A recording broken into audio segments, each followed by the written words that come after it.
ನವೆಂಬರ್ನಲ್ಲಿ ಕ್ರಾಂತಿ ಫಿಕ್ಸ್, ನವೆಂಬರ್ನಲ್ಲಿ ಅಲ್ಲೋಲ ಕಲ್ಲೋಲ ಪಕ್ಕ, ನವೆಂಬರ್ನಲ್ಲಿ ಕಂಪನ ಗ್ಯಾರಂಟಿ.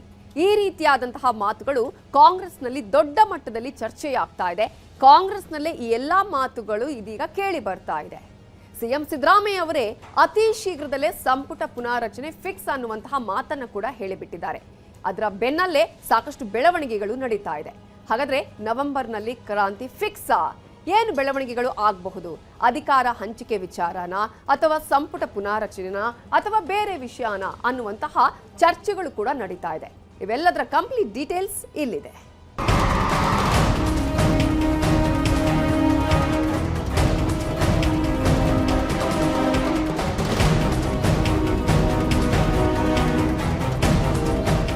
ಹೈಕಮಾಂಡ್ ಅವರು ನಾವು 7 ವರ್ಷ ಆದ್ಮೇಲೆ ಮಾಡ್ತೀವಿ ಅಂತ ಹೇಳಿದ್ರು. ಅವ್ರು ಹೈಕಮಾಂಡ್ ಅವರು ಏನು ಹೇಳ್ತಾರೆ ಮಾಡಬೇಕು ಅಂತಂದ್ರೆ ಮಾಡ್ತೀವಿ. ನಾನು ಯಾವಾಗಲೂ ಯಾವುದೂ ಕೇಳಿ ಪಡ್ಕೊಂಡಿರ್ತಕ್ಕಂಥದ್ದಲ್ಲ, ತಾನೇ ಬರುತ್ತೆ. ಅದು ಭಗವಂತನ ದಯಾ, ಅದು ಹೈಕಮಾಂಡದ ಇಚ್ಛೆ. ಹೈಕಮಾಂಡ್ ಈಗಾಗಲೇ ಸೂಚನೆ ಕೊಟ್ಟಿದೆ, ನೀವು ಯಾರು ಹೆಚ್ಚು ಮಾತಾಡಬೇಡ್ರಿ, ನಾವು ಏನೇನು ಯಾರ್ಯಾರು ಏನು ಕೆಲಸ ಮಾಡ್ತೀರಿ ಹಂಗೆ ನಿಮ್ಮ ವಿವರಗಳನ್ನು ತೆಗೆದುಕೊಂಡು ನಾವು ತೀರ್ಮಾನ ಮಾಡ್ತೇವೆ. ಹೈಕಮಾಂಡ್ ನಿರ್ಧಾರಕ್ಕೆ ನಾವು ಬದ್ಧರಾಗಿರ್ತೀವಿ.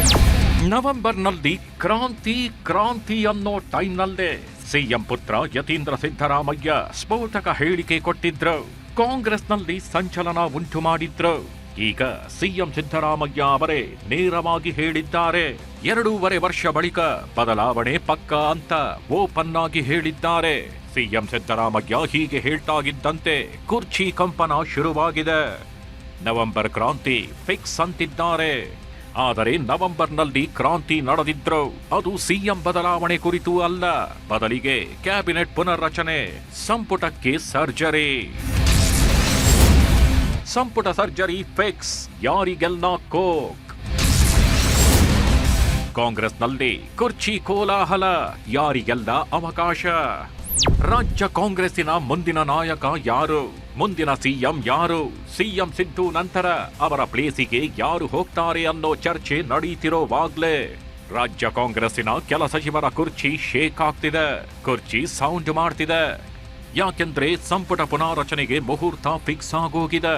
ಸರ್ಕಾರ 2.5 ವರ್ಷ ಪೂರೈಸಿದ ಬೆನ್ನಲ್ಲೇ ಸಂಪುಟ ಸರ್ಜರಿ ಗ್ಯಾರಂಟಿ ಅನ್ನೋದನ್ನ ಖುದ್ದು ಸಿಎಂ ಸಿದ್ದರಾಮಯ್ಯ ಅವರೇ ನೇರವಾಗಿ ಹೇಳಿಬಿಟ್ಟಿದ್ದಾರೆ. ಲಿಸ್ಟ್ ಕೂಡ ರೆಡಿ ಆಗ್ತಿದೆ. ನೋಡಪ್ಪ, ಹೈಕಮಾಂಡ್ ಅವರು ನಾವು 7 ವರ್ಷ ಆದ್ಮೇಲೆ ಮಾಡ್ತೀವಿ ಅಂತ ಹೇಳಿದ್ದು. ಅವ್ರು ಹೈಕಮಾಂಡ್ ಅವರು ಏನು ಹೇಳ್ತಾರೆ ಮಾಡಬೇಕು ಅಂತಂದ್ರೆ ಮಾಡ್ತೀವಿ. ಏನು ಹೈಕಮಾಂಡ್ ಅವರು ಕ್ಯಾಬಿನೆಟ್ ಈಗ 3-4 ತಿಂಗಳಿದೆ ಕ್ಯಾಬಿನೆಟ್ ರೀಸಬಲ್ ಮಾಡಿ ಅಂತ ಹೇಳ್ತಾ ಇದ್ರು. ಅದಕ್ಕೆ ನಾನು 2.5 ವರ್ಷ ತುಂಬಲಿ, ಅದಾದ್ಮೇಲೆ ಮಾಡೋಣ ಅಂತ ಹೇಳಿದ್ದೆ. 2.5 ವರ್ಷ ತುಂಬುತ್ತೆ, ಅದನ್ನ ಮಾತಾಡ್ತೀನಿ ಅವ್ರ ಜೊತೆ. ಈ ಹಿಂದೆಯೇ ಸಂಪುಟ ಪುನಾರಚನೆ ಆಗತ್ತೆ ಅಂತ ಭಾರಿ ಚರ್ಚೆ ಮಾಡಲಾಗಿತ್ತು.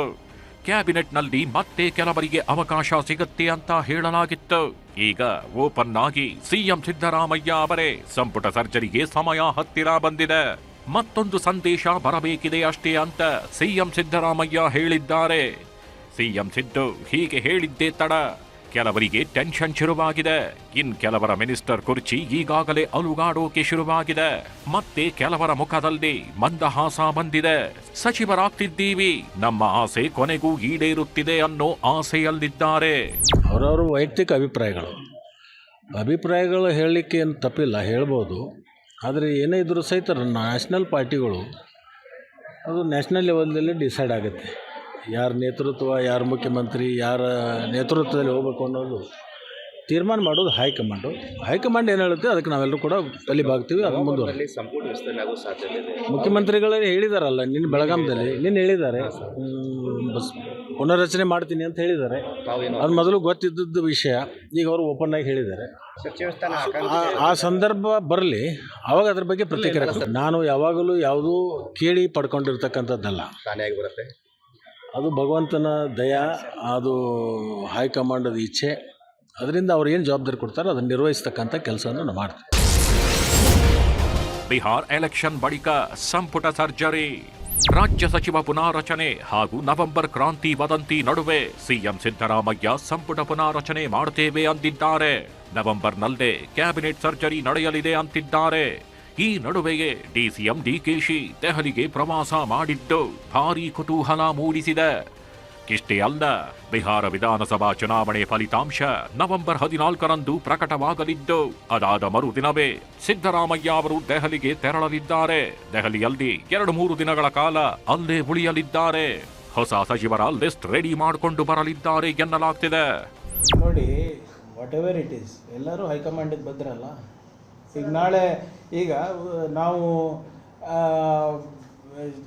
ಶಾಸಕನಾಗಿದ್ದಾಗ 2 ಬಾರಿ, ಹಿಂದೆ 2 ಬಾರಿ ಮಂತ್ರಿ ಆದಾಗ ನಮಗೆ ಪಕ್ಷ ಜವಾಬ್ದಾರಿ ಕೊಟ್ಟರು. ಬಂದು ಸೋಷಿಯಲ್ ಮೀಡಿಯಾ ನಿರ್ವಹಿಸಬೇಕಪ್ಪ, ಮೀಡಿಯಾ ನಿರ್ವಹಿಸಬೇಕು, ನೀನು ಸಾಮಾಜಿಕ ಜಾಲತಾಣದ ಬಗ್ಗೆ ನಿನಗೆ ಹೆಚ್ಚಿನ ಮಾಹಿತಿ ಇರ್ತದೆ, ನೀವು ಮಾಡುವಂದಾಗ ನಾವು ಮಾಡಬೇಕಾಗಿತ್ತಲ್ಲ.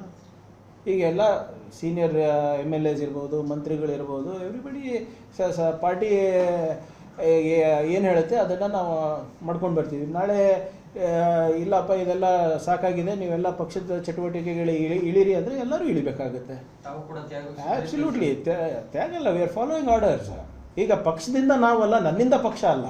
ಇಷ್ಟೆಲ್ಲ ಪ್ಲಾನ್ ನಡೀತಿರೋವಾಗ್ಲೇ ಕೆಲವರು ಸಂಪುಟ ಸೇರೋ ಆಸೆಯಲ್ಲಿದ್ದಾರೆ. ಇನ್ ಕೆಲವರು ಸಂಪುಟದಿಂದ ಕೈಬಿಟ್ರೆ ಏನು ಮಾಡೋದು, ಪ್ರತಿಷ್ಠೆಯ ವಿಷಯ ಅನ್ನೋ ಟೆನ್ಷನ್ನಲ್ಲಿದ್ದಾರೆ. ಕೆಲ ಹಿರಿಯ ನಾಯಕರು ಹೈಕಮಾಂಡ್ಗೆ ಬಿಟ್ಟ ವಿಚಾರ ಹೈಕಮಾಂಡ್ ಹೇಳಿದಂತೆ ಕೇಳ್ತೀವಿ ಅಂತಿದ್ದಾರೆ. ಸಿದ್ದರಾಮಯ್ಯನವರಿಗೆ ರೀಶಫಲ್ ಮಾಡಕ್ಕೆ ಹೈಕಮಾಂಡ್ ಒಪ್ಪಿಗೆ ಕೊಟ್ರೆ ಅವರೇ 5 ವರ್ಷ ಇದ್ದಾರೆ. ರೀಶಫಲ್ ಮಾಡಕ್ಕೆ ಒಪ್ಪಿಗೆ ಕೊಡದೇ ಇದ್ರೆ ಮುಂದೆ ಏನಾಗ್ತದೆ ಅಂತ ಯಾರು ಹೇಳಿದ್ದಾರೆ. ಯಾಕಂದ್ರೆ ಹೈಕಮಾಂಡ್ ನಲ್ಲಿ ಅವ್ರಿಗೆ ರೀಶಫಲ್ಗೆ ಅವಕಾಶ ಕೊಟ್ಟರೆ, ಪರ್ಮಿಷನ್ ಕೊಟ್ಟರೆ ಅವ್ರ 5 ವರ್ಷ ಇದ್ದಾರೆ. ಅವ್ರಿಗೇನೋ ರೀಶಫಲ್ ಮಾಡ್ಲಿಕ್ಕೆ ಅಥವಾ ಎಕ್ಸ್ಪಾನ್ಷನ್ ಇನ್ನೊಂದು ಏನೋ ಅವ್ರ ತಲೆಯಲ್ಲಿ ಅದನ್ನು ಮಾಡ್ಲಿಕ್ಕೆ ಹೈಕಮಾಂಡ್ ಅವ್ರಿಗೆ ಒಪ್ಪಿಗೆ ಕೊಡದೇ ಇದ್ದಾಗ ಆಗ ಪೊಲಿಟಿಕಲ್ ಡೆವಲಪ್ಮೆಂಟ್ಸ್ ಇನ್ಎವಿಟಬಲ್ ಅಂತ ಆಗ್ತದೆ. ಇಷ್ಟಕ್ಕೂ ಸಚಿವ ಸಂಪುಟ ಪುನಾರಚನೆಯಾದ್ರೆ ಹೈಕಮಾಂಡ್ ಯಾವ ಮಾನದಂಡ ಅನುಸರಿಸುತ್ತೆ, ಯಾರಿಗೆಲ್ಲ ಕೊಡಲಿದೆ, ಹೈಕಮಾಂಡ್ನ ಪ್ಲಾನ್ ಏನು ಅನ್ನೋದು ಭಾರೀ ಕುತೂಹಲ ಮೂಡಿಸಿದೆ. ಅದೇನು ಅನ್ನೋದನ್ನ ನೋಡೋದಾದ್ರೆ, ಸರಕಾರಕ್ಕೆ ಮುಜುಗರ ತರುವಂತಹ ಸಚಿವರಿಗೆ ಮೊದಲು ಕೋಕ್ ಸಾಧ್ಯತೆ ಇದೆ. ಅದರಂತೆ ಭ್ರಷ್ಟಾಚಾರ ಆರೋಪ ಹೊತ್ತ ಸಚಿವರಿಗೂ ಈಗಾಗಲೇ ನಡುಕ ಶುರುವಾಗಿದೆ. ಸಚಿವರ ಕಾರ್ಯವೈಖರಿಯ ಮಾನದಂಡವನ್ನ ಹೈಕಮಾಂಡ್ ನೋಡಲಿದೆ. ಇಷ್ಟೇ ಅಲ್ಲ, ಈಗಾಗಲೇ ವರಿಷ್ಠರಿಗೂ ಕೆಲ ಸಚಿವರ ವಿರುದ್ಧ ದೂರು ನೀಡಲಾಗಿದೆ. ಶಾಸಕರ ಸಮಸ್ಯೆಗಳಿಗೆ ಸ್ಪಂದಿಸದ ಸಚಿವರ ವಿರುದ್ಧ ಮಾಹಿತಿ ತಲುಪಿದೆ. ಹೀಗಾಗಿ ಸಂಪುಟದಲ್ಲಿ 60% ಬದಲಾವಣೆ ಮಾಡುವ ಸಾಧ್ಯತೆ ಇದೆ. ಸಂಪುಟದಲ್ಲಿ 15ರಿಂದ 17 ಹೊಸ ಮುಖಗಳಿಗೆ ಅವಕಾಶ ಸಿಗಲಿದೆ ಎನ್ನಲಾಗ್ತಿದೆ. ಈ 17 ಹೊಸವರಲ್ಲಿ ಕೆಲ ಪರಿಷತ್ ಸದಸ್ಯರಿಗೂ ಸ್ಥಾನ ಸಿಗೋ ಚಾನ್ಸ್ ಇದೆ. ಸಚಿವ ಸಂಪುಟ ಸರ್ಜರಿ ಬಳಿಕ ನಾಯಕರು ಸುಮ್ಮನೆ ಕೂರುವಂತೆ ಇಲ್ಲ. ಯಾಕಂದ್ರೆ ಸಂಪುಟದಿಂದ ಕೈಬಿಡೋ ನಾಯಕರಿಗೆ ಹೈಕಮಾಂಡ್ನಿಂದ ಕೆಲ ಹೊಣೆ ಹೊರಿಸಲಾಗತ್ತೆ.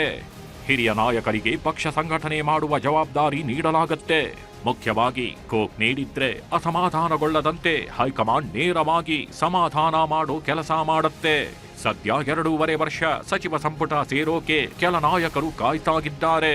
ಇನ್ ಕೆಲವರ ಕುರ್ಚಿ ಅಲುಗಾಡ್ತಾಗಿದ್ದು ಹೈಕಮಾಂಡ್ ಏನು ಮಾಡುತ್ತೆ ಅನ್ನೋದನ್ನ ಕಾದು ನೋಡಬೇಕಿದೆ.